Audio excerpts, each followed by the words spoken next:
همه شما من خیر مقدم میگویم از نام خودم، از نام مرکز زنان رخسار. من امروز چهاربینی این تماشاوی لایحه ما می باشد که مبلغ‌گذاری از طرف посольство انگلیس بود.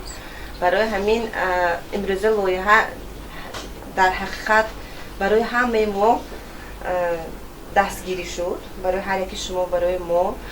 نزدیک 30 نفر زنانی جبر دیده و آسیب‌پذیر شهر خوجند و ناحیه‌های نزدیک آن صاحبی تفدان و تجهیزات ماشینی چاکدوزی گردیدند. این گروه پیش از به دست آوردن تحفه کرسی آموزشی را گذاشتند که آن 8 روز دوام کرد. کرسی دوزندگی را 12 نفر ختم نموده صاحب ماشینی چاکدوزی و کرسی پسندگی را 16 نفر به اتمام رسانده صاحب تفدانی برقی گردیدند.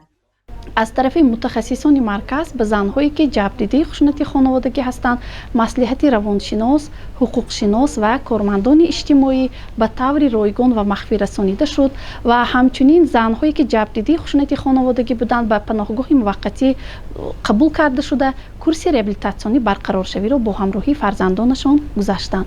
همچنین از سبب آن که همین لایحه در دوره پاندمی عملی گردید به عائله هایی که عاید مسئله گرفتن کمک اقتصادی به ما مراجعت کرده بودند کمک های اقتصادی نیز رسانیده شد.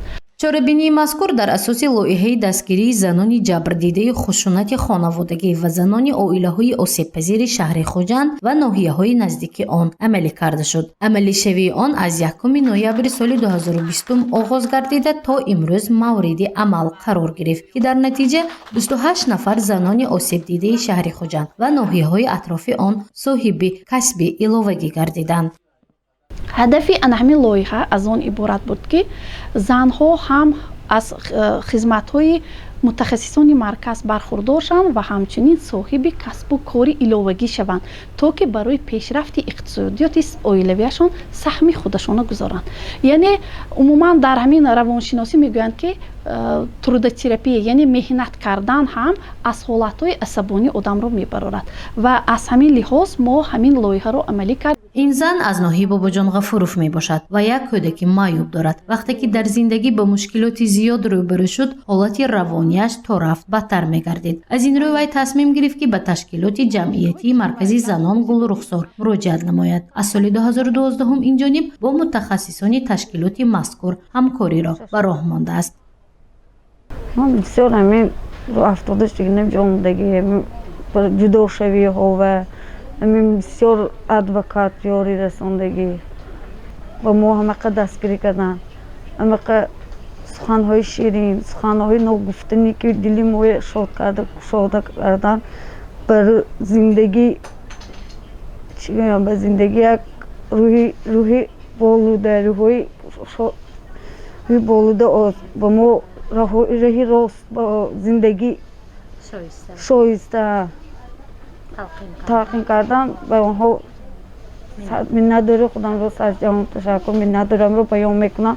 اما حالتهای وزنین به عمده من اینجا مراجعت کردم. اینها من مسئولیت‌های نفس گرفتم، مسئولیت‌های مفید دادم. من اولی بهره بوده زندگی من با پیش به گداسی هم حاضر به دخترم عائله ویران شدگی خیلی همه دستگیری کردن.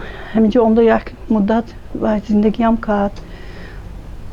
دستگیری کردن بیمار خانو رفت اطرافی می تشکیلات و مکتوب کردن صحت شده برمونده اوزی با فعالیتی و چهوری اینجا کرسی چهوری گذاشت سیخ بکن پیش بوده ایستاده است. من امروز ما ماشین گفتیم آینده و زندگیش به حیاتش و تاثیر کلان میرساند. یک بوده نانی بیملاله یافته میخورد.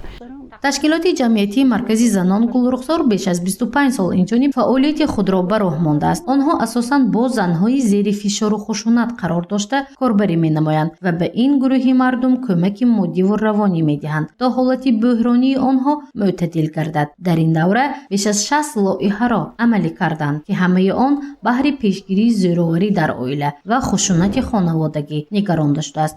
گزارش مفنوشکور و نسیم رحیمов برای برنامه اطلاعاتی خبر.